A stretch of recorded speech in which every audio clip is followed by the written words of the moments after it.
אנחנו עיתון העברת עמו בשלום, קהל קדוש ונכבד. Comme à la fin du jour, je voudrais porter à votre connaissance et à votre réflexion un shiur que j'ai lu, vraiment bien présenté, concernant la question qui a été posée par l'un de nos sages sur le fait qu'Akadosh Baruch Hu a gratifié son peuple, le peuple d'Israël, une grande bonté en leur dévoilant la date du jour du jugement, le premier Tishri. Vous savez, les Rechaim, vous savez à quoi vous reconnaissez qu'un rachat, c'est un rachat? C'est dans ce qui fait exprès de vous piéger et de vous donner aucune possibilité d'agir d'une manière qui soit correcte et qui soit conforme, lui donner la possibilité tout simplement de se préparer et de s'organiser. Et au contraire, il veut vous prendre de vitesse, il veut vous mettre ce qu'on appelle devant le fait accompli. Eh bien, à l'inverse, Akadosh Baruch Hu, en nous donnant à quel moment précis tombe Rosh Hashanah, il nous donne ainsi la possibilité d'affronter ce jugement. Et les nations, en vérité, sont elles aussi jugées ce jour-là. Seulement, elles l'ignorent. En tout cas, elles ne tiennent pas compte de ce que la Torah nous enseigne à ce sujet.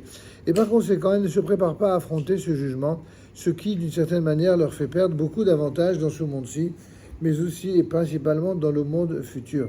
Comme il est dit, sonnez du chauffard durant le mois au jour fixé pour notre fête, car ceci est une loi pour Israël, un jugement par le Dieu de Yaakov. Habituellement, une personne qui a enfreint la loi et qui est attrapée, par exemple, par la police, lorsque cette dernière est conduite devant un juge qui va la juger rapidement, il est plus que probable que la personne ne pourra pas se mesurer aux charges qui pèsent contre elle. Elle va être déstabilisée, ce qui n'est évidemment pas le cas lorsqu'on donne à l'accusé la possibilité de connaître la date du jugement. Dans ces conditions, il pourra même affronter son jugement et prendre conseil auprès d'un bon avocat afin de savoir ce qu'il faut plaider pour le jugement et enfin de choisir celui qui le défendra. Dans de telles conditions, il est certain qu'il pourra sortir acquitté de son jugement. De même, depuis le jour de Rosh Chodesh Elul, nous faisons retentir la sonnerie du chauffard, comme on le fait tous les matins, et nous nous levons de bonne heure pour dire les Selichot en nous préparant pour le jour du jugement et nous disons c'est aujourd'hui que le monde a été créé, c'est aujourd'hui qu'il convoque en jugement toutes les créatures de l'univers. Nous avons donc une large ouverture pour sortir acquittés devant Hachem et Hashem, comme l'enseigne la Gemara dans Rosh Hashanah sur le verset Mi Kadonai Eloheinu quel est le grand peuple qui possède un Dieu aussi proche de lui comme Hachem notre Dieu, à chaque fois que nous l'implorons. Notre maître, nous enseignait que l'homme doit s'éloigner durant toute l'année du Yetzer Hara, c'est-à-dire du mauvais penchant. Il ne faut pas attendre juste la période des Selichot pour lutter contre le Yetzer Hara. Et pourtant, malheureusement, de nombreuses personnes trébuchent en introduisant d'innombrables objets ou activités qui nous éloignent d'Akadosh Baruch Hu et de son service et qui malheureusement sont de nature à introduire progressivement la Avodah Zarah, tantôt dans les écrans, tantôt dans les maisons, dans les télévisions, etc. Et les gens qui ont été habitués comme ça depuis tout petit, ils banalisent, ils relativisent. Il faut comprendre qu'ici, que relativiser la faute, c'est la forme la plus sournoise d'idolâtrie qui soit. C'est-à-dire s'habituer à ce que quelque chose qui est interdit ou qui n'est pas normal, de l'établir comme une norme. C'est la chose qui est la plus dangereuse. C'est comme introduire le Yetzer Hara lui-même à la maison. Et par exemple, beaucoup de foyers encore ont l'habitude de regarder la télévision avec les enfants et de regarder souvent d'ailleurs des programmes qui ne sont pas particulièrement cachers. Et tout cela influe et exerce une influence considérable sur la mentalité des enfants qui sont en train de grandir. On transgresse ainsi plusieurs interdits très sévères de la Torah, comme nos Chachamim nous l'enseignent. Le Yetzer Hara n'a d'emprise que sur ce que les yeux voient, comme la Gemara là-bas dans Sota nous l'enseigne. À ce sujet, il existe une très belle parabole rapportée dans le livre Od Yosef Hai sur Pinechas. Un homme riche chevauchait sur son cheval pour rentrer chez lui. Il était encore loin de sa ville lorsqu'il vit un homme boiteux au bord de la route qui criait et suppliait en gémissant qu'on ait pitié de lui. En le voyant, l'homme riche eut pitié de lui et il ouvrit immédiatement sa bourse pour lui donner un dinar d'argent. Le boiteux s'approcha de l'homme riche tout en boitant et embrassa les pans de sa tunique en lui disant « Si tu désires augmenter la bonté envers moi, permets-moi de chevaucher sur ton cheval, car je désire moi aussi atteindre la ville et je ne pourrai jamais le faire dans mon état de le faire à pied. » L'homme riche, qui était de nature particulièrement généreuse, accepta. Il descendit de cheval, il aida le boiteux à monter à cheval, il l'installa et lui confia les rênes dans les mains, puis il monta derrière lui. Lorsqu'ils arrivèrent au centre-ville, le boiteux se tourna avec effronterie vers l'homme riche et lui demanda de descendre du chemin immédiatement, car il désirait poursuivre son chemin jusqu'à chez lui. L'homme riche lui répondit, comme il se devait, en lui disant « Mais comment tu peux me parler ainsi? Est-ce ton cheval? C'est mon cheval. Descends vite du cheval. » Alors le boiteux commença à crier devant toutes les personnes présentes et il dit « Regardez ce que veut cet escroc. Il veut me voler mon cheval. » Et l'homme riche répondit « En réalité, il s'agit de mon cheval et j'ai agi avec bonté envers cet homme en lui permettant de monter sur mon cheval. » L'incident a provoqué une véritable panique et on les mena tous les deux devant le juge.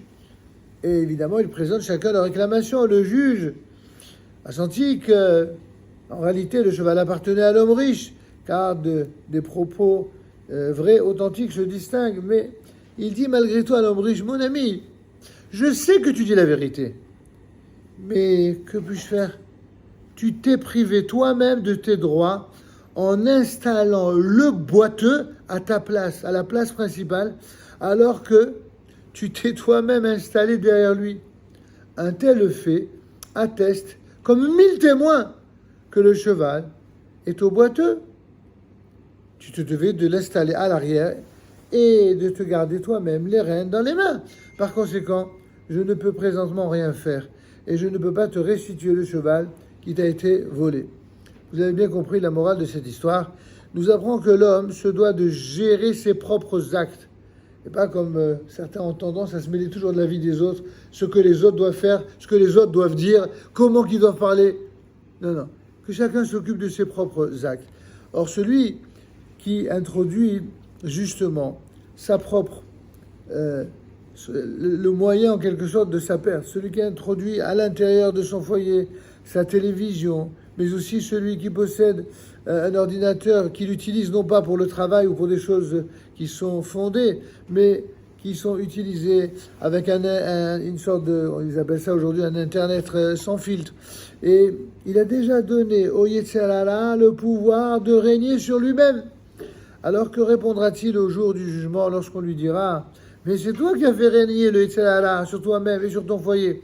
Et en particulier pour des jeunes enfants qui apprennent de la télévision et d'Internet toutes sortes d'abominations, ce qui évidemment représente une perte irréparable. Pour terminer, à ce sujet, une anecdote s'est produite il y a environ une trentaine d'années, lorsque le Rav Ovadia Yosef développa ces sujets précis dans un cours hebdomadaire du samedi soir. Et après le cours, un homme est venu trouver le Rav. Il lui a dit « Monsieur le Rav, je possède une télévision chez moi, mais que puis-je faire? Mon épouse, elle, n'est pas disposée à y renoncer. » Alors le Rav lui demanda « Où est-ce que tu habites ?» L'homme répondit « Dans le quartier un tel de Jérusalem. » Alors le Rav lui dit « Mais allons-y tout de suite, depuis le quartier de Boucharim jusqu'à Ramoth, et je vais parler avec ton épouse. » L'homme fut surpris et pris de panique, et il dit au Rav « Mais Kvod Harav, peut-être que devrions-nous fixer un rendez-vous? Est-il concevable que le Rav arrive chez moi ainsi par surprise ?» Et le Rav de répondre en insistant « Maintenant, je suis disponible et je peux me déplacer avec toi jusqu'à chez toi, et ainsi peut-être essayer d'influencer positivement ton épouse. » Alors ils se déplacèrent jusqu'au quartier de Ramoth. L'homme s'est dépêché de monter les escaliers et il dit à son épouse « Écoute, ma femme, le Rav Ovadia Yosef arrive. » Son épouse se leva sans trop y croire, mais en effet, elle vit le Rav en personne arriver chez eux. Et combien furent-ils émus de cet instant? L'épouse, évidemment, servit tout ce qu'elle put devant le Rav, et le Rav s'installa, et il parla au cœur de l'épouse en lui disant « Tu apprécies les actualités télévisées et autres, mais sache que ceci détériore sérieusement tes fils et tes filles, tes enfants et leur avenir. Le Rav continue ainsi à la réprimander avec amour jusqu'à ce que la femme lui répondit. J'accepte et je désire que mon époux jette cette télévision de la maison immédiatement pourvu que la bracha soit sur mes enfants. Ainsi, le mari a profité de l'occasion et a donc pris la télévision. L'homme a essayé de lever la télévision, mais elle était trop grande, elle était trop lourde. Alors il appela un voisin afin qu'il vienne l'aider et il leva la télévision. Il commença à la descendre par les escaliers et pendant que le Rav se tenait en haut et les regardait, soudain, la télévision s'est cognée au mur. Et le voisin dit à l'homme, « Fais attention, descends-la délicatement !» Alors le Rav, très étonné, s'adressa au voisin du haut des escaliers. Il lui dit, « Non, inutile de faire attention, elle va à la poubelle. » Cet homme devint évidemment un fidèle disciple après du Rav et lui a ainsi promis que lui et son épouse édifieraient un glorieux foyer de renom. Vous savez que, pour terminer, on dit toujours que le sage entende et qu'il en tire la morale. Il y a un homme, c'était un juif, mais bon, c'était pas forcément un juif de Torah, qui a dit il n'y a aucune raison, à part les sots et les idiots, pour croire qu'en reproduisant les mêmes erreurs, on ait des effets différents. Si d'année après année, on fait tous teshuva, bien sûr que je suis persuadé qu'il n'y a que des tzadikim, des gens qui viennent prier tous les matins, qui viennent au Selichot. Peut-être qu'il y a ici que des tzadikim, des gens qui ont de bonnes intentions. Mais pour qu'une bonne intention, elle se traduise en acte, il faut passer à l'acte. Sur le plan de la mitzvah, exactement comme lorsqu'on veut réussir une transaction commerciale, eh bien, on va jusqu'à la faire et on signe le contrat et on va se donner du mal et on va aller jusqu'au bout. Eh bien, c'est ce qu'il faut. Il faut le faire pour la mitzvah. Ça demande beaucoup de bonne volonté, mais on ne perd pas au change, bien au contraire. Je peux vous dire simplement que, regardez, mon propre fils, il y a des amis de la synagogue, ils ont voulu lui faire plaisir. Ils lui ont offert un téléphone. Et je suis allé les voir pour leur dire, vous savez, je sais que ça partait d'une bonne intention, vous êtes très gentil, mais maintenant que vous avez fait ça, je suis obligé de contacter quelqu'un en Israël pour qu'il intervienne sur le numéro et qu'il mette un filtre. Et j'aurais pas eu ce problème. Mais maintenant que vous l'avez fait, vous avez été très gentil, je sais que ça partait de mon intention, mais vous, ce que vous vouliez, c'est quoi? C'était lui faire plaisir. Vous ne vouliez pas introduire dans cet appareil-là la moindre avodaza, mais c'est exactement ce que vous avez fait. Et maintenant, ça va être compliqué, parce que c'est un enfant qui va grandir, et un enfant qui grandit, il va être comme tous les enfants du monde. Alors, pour terminer, mes amis, juste, excusez-moi, j'étais un petit peu long ce matin, mais c'est un sujet qui me tient tellement à cœur. Il y a tellement de gens qui donnent l'impression à eux-mêmes et à nous-mêmes, quand ils s'expriment avec nous, eh bien, de dire, bon, ben, c'est comme ça, quoi, le monde est comme ça, la modernité, c'est comme ça. Toujours, ils baissent les bras, tout est comme ça. C'est-à-dire que c'est les autres, c'est le monde qui doit décider à notre place de quelle manière on doit vivre notre existence. Or, depuis Matan Torah, nous savons, nous, peuple d'Israël, on a un seul Dieu. Il est au-dessus de tout. C'est lui qui décide.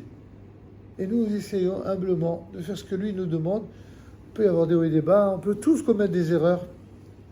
On peut faire des erreurs d'appréciation, mais quand on a conscience, notamment dans la période qui est celle que nous traversons, quand on a conscience à quel point, et ça dépend finalement d'un peu de bonne volonté, et que Akadosh Baruch Hu, il va nous apporter une grande bracha, il va nous donner tout son soutien et son aide, alors Yehelason, faites-en ainsi, faites procéder de la sorte avec ce même esprit, que Dieu bénisse vos foyers, vos épouses, vos enfants, vos petits-enfants, et que dans toute la communauté ici même, dans tout le clan d'Israël, on n'entende que des nouvelles de Gdusha, de Ta'ala, de Bracha.